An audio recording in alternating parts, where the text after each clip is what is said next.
মোৰ তৰফৰ সকলোকে ধন্যবাদ জনাইছোঁ।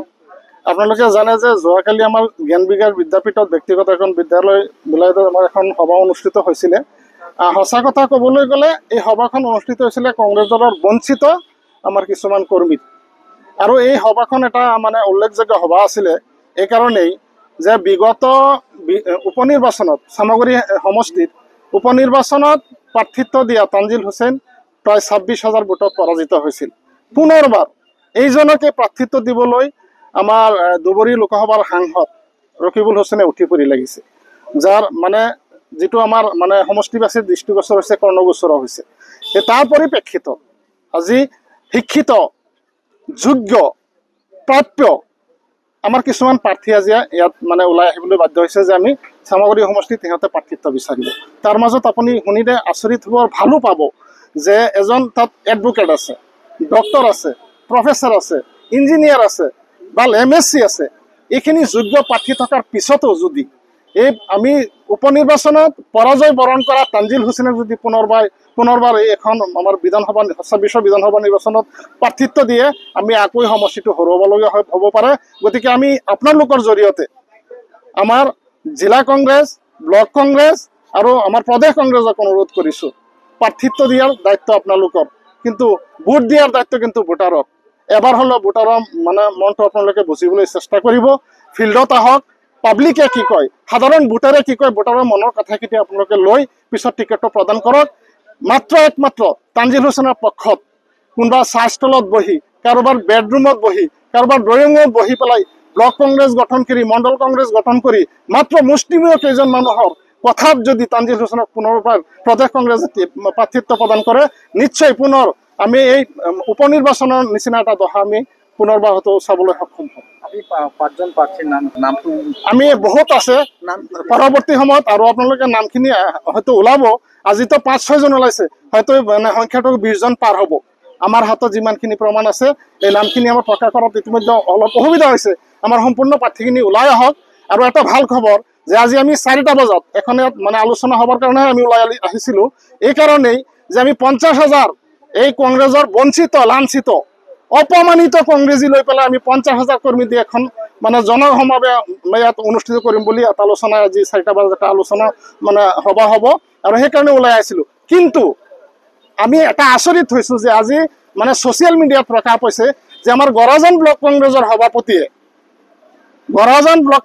সভাপতিয়ে আজি ঘোষণা কৰিছে যে চামগুৰি বিধানসভা সমষ্টিত 2026 চনৰ প্ৰাৰ্থী তানজিল হুছেইনৰ টিকেটটো বুলি নিশ্চিত।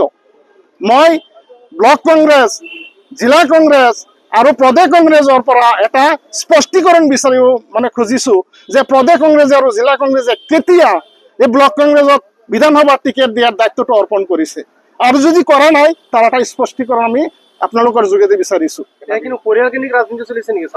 পৰিয়ালকেন্দ্ৰিক হোৱাটো ডাঙৰ কথা নহয় ৰকিবুল হুছেইনৰ কাৰণে। আমি পৰিয়ালকেন্দ্ৰিকলৈ যাবলৈ বিচৰা নাই। আমি কংগ্ৰেছী হিচাপে থাকিব বিচাৰিছোঁ। আমি যোগ্যতাৰ সন্ধানত আছোঁ। যদি যোগ্য প্ৰাৰ্থী দিয়ে, সকলোৱে উঠি পৰি লাগি পুনৰবাৰ এই চামগুৰি সমষ্টিৰ সময়ত কংগ্ৰেছৰ দখলত আছিল, পুনৰ 26 চনত এই কংগ্ৰেছৰ দখললৈ আহিবলৈ আমি নিশ্চিত। আমি আমাৰ হাতত ইতিমধ্যে 5-6 জন আহিছে। মই আগতেও কৈছোঁ যে অতি কমেও 20 জন মান আমাৰ মানে প্ৰাৰ্থী বিচাৰিব পাৰে, আৰু 20 জন নহয়, আৰু হয়তো তালিকাটো আৰু অলপ দীঘলীয়া হ'ব। যদি আপুনি বিচাৰে প্ৰতিজন মানুহেই, প্ৰতিজন ব্যক্তি ইয়াত যোগ্য। আজি চাওক, মই সেইকাৰণেই কৈছোঁ কথাটো, কোনোবা এজন ডক্টৰ, ইঞ্জিনিয়াৰ, এডভোকেট, এজন MSc, কোনোবাই শিক্ষকে, কোনোবাই ৰিটায়াৰ্ড পাৰ্চন ইয়াত টিকেট বিচাৰিব। যোগ্য প্ৰাৰ্থী এজনে টিকেট বিচাৰিলেই এইটো হুদাপন্থী বা কোনোবাই পন্থী বনালেই আমি তাত একো ক'বলগীয়া একো নাই। এইটো নুৰ হুদাৰ একো নহয়। নুৰ হুদা আমাৰ এজন আদৰ্শ আছিলে, এতিয়াও আছে। মানুহজনৰ এটা ঘনবৃত্তি আছে, খালি ৰূপহীয়াত সমষ্টি নহয়। অসমৰ ভিতৰত যোনটো সমষ্টিতে খেলে, নুৰ হুদা আশা কৰোঁ মই জিকাটো সম্ভৱ হ'ব, কাৰণ তাৰ ব্যক্তিত্ব আছে। এই ব্যক্তিত্ব বজাই ৰখাৰ কাৰণে তেওঁ এজন ভাল নেতা, আৰু তাৰ প্ৰতি আমাৰ সকলোৰে শ্ৰদ্ধা আছে। নুৰ হুদা এইটো মানে এই ক্ষেত্ৰত কোনো জড়িত নহয়, আৰু জড়িত হ'ব নালাগে মোৰ মতে, নিশ্চিত। আমি বাছনি কৰা নাই। আনকি আমি আহ্বান জনাইছোঁ প্ৰাক্তন এই মন্ত্ৰীগৰাকীকো যে আপুনি যোগ্য ব্যক্তি আপুনি দিয়ক, আমি গ্ৰহণ কৰিম। কিন্তু আপোনাৰ সন্তান, আমি কৈছোঁ, এতিয়াও কৈছোঁ, যোগ্য নহয়। এই ক্ষেত্ৰত আপুনি নিজে চালি জাৰি চাওক বা ৰাইজৰ ওচৰত যাওক। যদি আপুনি কৈছে তেতিয়াহ'লে আমিও ৰাইজৰ ওচৰত যাম। যদি তেওঁ যোগ্য নহয়, তেতিয়াহ'লে এই প্ৰাৰ্থীটো সলাব লাগিব। আৰু যদি হাইকমাণ্ডে তানজিলক প্ৰক্ষেপ কৰে হয়। 2026 পৰৱৰ্তী সময়ত আপোনালোকৰ পদক্ষেপ কি? যদি হাইকমাণ্ডে এগৰাকী অযোগ্য প্ৰাৰ্থিত্ব দিয়ে, যোৱা বাই ইলেকশ্যনত হাইকমাণ্ডেই দিছিলে, সেই ফলাফল তেওঁলোকে গ্ৰহণ কৰি ল'ব।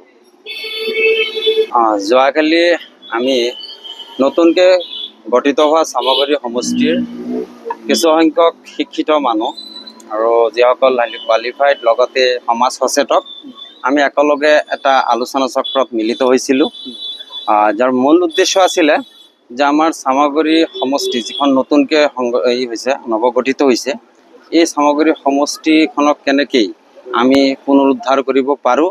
অৰ্থাৎ আমি কংগ্ৰেছী মানুহে আছিলোঁ চবেই, যাতে কংগ্ৰেছ শক্তিশালী হয় আৰু আগন্তুক দিনত যাতে শক্তিশালী ৰূপত আমি এই নতুন চামগুৰি সমষ্টিৰ ফালৰ পৰা যাতে এগৰাকী ভাল প্ৰতিভাসম্পন্ন জনা শুনা এগৰাকী আমাৰ ৰিপ্ৰেজেণ্টেটিভ মানে প্ৰতিনিধি নিৰ্বাচন কৰিব পাৰোঁ, তাৰে এটা কথা আলোচনা কৰিবৰ কাৰণে আমি একগোট হৈছিলোঁ। আৰু তাত আমাৰ মাজত যথেষ্ট মানুহ আহিছিলে, ছ'চিয়েল ৱৰ্কাৰ আহিছিলে, শিক্ষিত যুৱক যুৱতী, লগতে আমাৰ ছ'চিয়েলিষ্ট, ডক্টৰ বা প্ৰফেচাৰ, এনেকৈ এডভোকেট চবেই আহিছিলে। আৰু চবেই এটা কথাই কৈছিলে যে আমাৰ এজন যোগ্য প্ৰাৰ্থী লাগে। যোৱা বাই ইলেকশ্যনত আপোনালোকে দেখিছে যে বাই ইলেকশ্যন যিটো হ'ল, সেইটো কংগ্ৰেছে হাৰিলে, বহুত ভোটৰ ব্যৱধানত হাৰিব নালাগিছিলে। আমাৰ কি হ'ল যে আমি যিজন কেণ্ডিডেট পালোঁ কংগ্ৰেছৰ ফালৰ পৰা, তেওঁক মানে পৰিয়ালকেন্দ্ৰিক হিচাপে বা কাৰোবাৰ পিতৃৰ মানে এটা পৰিচয় দি পেলাই তেওঁক প্ৰক্ষেপ কৰিলে। আৰু প্ৰক্ষেপ কৰাৰ পূৰ্বে কিন্তু আমাৰ শিক্ষিত সমাজখনক অৱজ্ঞা কৰিলে। তেওঁলোকে এই শিক্ষিত সমাজখনৰ লগত যে এটা আলোচনা কৰি পেলাই সেইজন কেণ্ডিডেট আমাৰ মাজত দিব লাগিছিল, এইটো ভাবিবলৈ তেওঁলোকৰ সময় নাই। কিন্তু আমি শিক্ষিত যুৱক যুৱতীসকলে বা সামাজিক কৰ্মকৰ্তাসকলে আৰু বিশেষকৈ এডভোকেট হওক বা প্ৰফেচাৰ হওক, এনেকুৱা যিসকল ব্যক্তি আছিলে, তেওঁলোকে বহুত মনত দুখ পালে যে এনেকুৱা এজন ব্যক্তিক আমাৰ সন্মুখত আনি দিলে, যিজনে অসমৰতো দূৰৰ কথা, চামগুৰি সমষ্টিৰ ৰাইজৰ যিখিনি দুখ দৰহৰ আৱেগ অনুভূতি সেইখিনি একোৱে নাজানে। আৰু আনকি আমি যিখিনি জানো যে তেওঁ আমাৰ কাৰণে প্ৰতিনিধি যে হ'ব, আমাৰ সমস্যাবিলাক যে তেওঁ দাঙি ধৰিব, এইখিনি ক্ষমতা তেওঁৰ নাই। তেওঁক কিবা এটা সুধিলে তেওঁৰ দেউতাকেহে উত্তৰ দিব খোজে বা ক'ব খোজে। গতিকে আমি বিচাৰোঁ আমাৰ এই নতুনকৈ চামগুৰি যিটো সংগঠিত হ'ল, সৃষ্টি হ'ল, এই নৱগঠিত চামগুৰি সমষ্টিৰ ফালৰ পৰা এগৰাকী শক্তিশালী যুৱ নেতা যাতে আমি নিৰ্বাচন কৰিব পাৰোঁ আগন্তুক দিনত, তাৰ কাৰণে আমি একগোট হৈছিলোঁ। ইয়াত আমি যিখিনি আলোচনা কৰিছোঁ, আমি বিশেষকৈ আলোচনা কৰিছোঁ যে আমাৰ স্থানীয় বহুত মানে হাইলি কোৱালিফাইড ভাল জনা শুনা ব্যক্তি আছে, ৰাজনৈতিকভাৱেও অভিজ্ঞ আৰু ৰাজনৈতিক যি প্ৰেক্ষাপট অসমৰ বৰ্তমান পৰিস্থিতি এই সম্পৰ্কে যথেষ্ট জ্ঞান আছে, যিখিনি আমাৰ এই সমস্যাখিনি পবিত্ৰ সদনত গৈ তেওঁলোকে কি কৰিব পাৰিব, ৰিপ্ৰেজেণ্টেশ্যন ভালকৈ প্ৰেজেণ্টেশ্যন কৰিব পাৰিব, তেনেকুৱা এগৰাকী ব্যক্তি লাগে। কিন্তু ইয়াতে আপোনালোকে চাব, যোৱাকালি তেওঁলোকেও এটা আলোচনা ক'ৰবাত মিলিত হৈছিলে, হৈ পেলাই কোৱা হৈছে যে ইয়াতে নুৰুল হুদা ডাঙৰীয়াৰ কিবা গোট জড়িত হৈ আছে বুলি আপোনালোকে কৈছে। এইটো সম্পূৰ্ণৰূপে মিছা কথা। নুৰুল হুদা ডাঙৰীয়া এটা সময়ত এই সমষ্টিত আছিল আৰু সেই মৰ্মে তেওঁৰ কৰ্মকৰ্তা থাকিব পাৰে ইয়াত, কিন্তু যেতিয়া তেওঁ নতুন সমষ্টিলৈ গুচি গ'ল আৰু চামগুৰি সমষ্টিত পুৰণা আমাৰ ৰূপহীহাট সমষ্টিত 11খন গাঁও পঞ্চায়ত সংযোগ হ'ল, তেতিয়া সেই সংযোজিত হোৱা এই 11খন গাঁও পঞ্চায়তৰ মানুহখিনিতো আমাৰ এতিয়া নতুনকৈ চামগুৰি সমষ্টিত তেওঁলোক থাকিল, আৰু তেওঁলোকে হয়তো ভাল সম্পৰ্ক আগতে আছিলে নুৰুল হুদা ডাঙৰীয়াৰ লগত, আৰু সেই মৰ্মে আমাৰো এটা সম্পৰ্ক আছিলে, নথকা নহয়। সেই বুলি যে তেওঁৰ কথাত বা তেওঁৰ চিন্তাত আমি আগবাঢ়িছোঁ এনেকুৱা নহয়, তেওঁৰ লগত আমাৰ কোনো সম্বন্ধ নাই। আমি বিশেষকৈ আমাৰ এটা ভাল এটা চিন্তা আমি কৰিব ওলাইছোঁ যে কংগ্ৰেছ ইয়াত শক্তিশালী কৰিবৰ কাৰণে এজন ভাল নেতা লাগে। সেই বুলি পূৰ্বৰ এজন মন্ত্ৰী আছিলে বা তেওঁ খুব শক্তিশালী মন্ত্ৰী আছিলে, সেই পৰিচয়ৰে তেওঁৰ অযোগ্য সন্তানক আমাক দি দিব, আমি মানি নলওঁ, কেতিয়াও মানি নলওঁ। নামটো ক'ব? নামটো আপোনালোকে জানে, যোৱা বাই ইলেকশ্যনত খেলিছিলে তানজিল হুছেইন বুলি। আপোনালোকৰ সেই সভাখন এণ্টি তানজিল হুছেইন আছিল?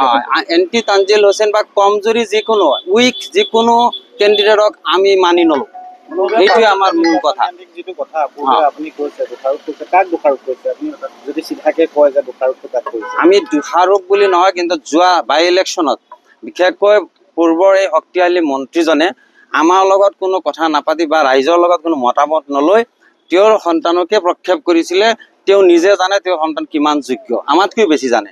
গতিকে আমি তাতে দুখ পাইছিলোঁ, যাৰ কাৰণে হয়তো হাৰিছিলে। স্ববিৰোধী চিন্তা কৰিবলৈ আৰম্ভ কৰিছিলে মানুহে। যদি কংগ্ৰেছ কৰে তথাপিও হয়তো মানুহে মনৰ দুখত গৈ বেলেগত যাবলগীয়া হৈছিলে। এতিয়া শক্তিশালী এজন মানুহ দিলে বেলেগ দলত থকা মানুহো আহি যাব, গোটেইখিনি আমাৰ কংগ্ৰেছ শক্তিশালী হ'ব। সেইকাৰণে আমি এই বিসম্বাদটো কংগ্ৰেছ দলৰ লগত না অনলি তানজিল হুছেইনৰ লগত? কোনো কংগ্ৰেছ দলৰ মাজত বিসম্বাদ নাই। এজন যোগ্য কেণ্ডিডেট লাগে, সেইজন কেণ্ডিডেট যিজন কেণ্ডিডেট বাই ইলেকশ্যনত হাৰিছে সেইজন কেণ্ডিডেট আকৌ আহিলে আমি তেওঁক মানি নলওঁ। কথা এইটোৱেই, আমাৰ কাৰোবাৰ লগত হিংসা নাই, কাৰোবাৰ লগত ব্যক্তিগত কোনো আক্ৰোহ নাই।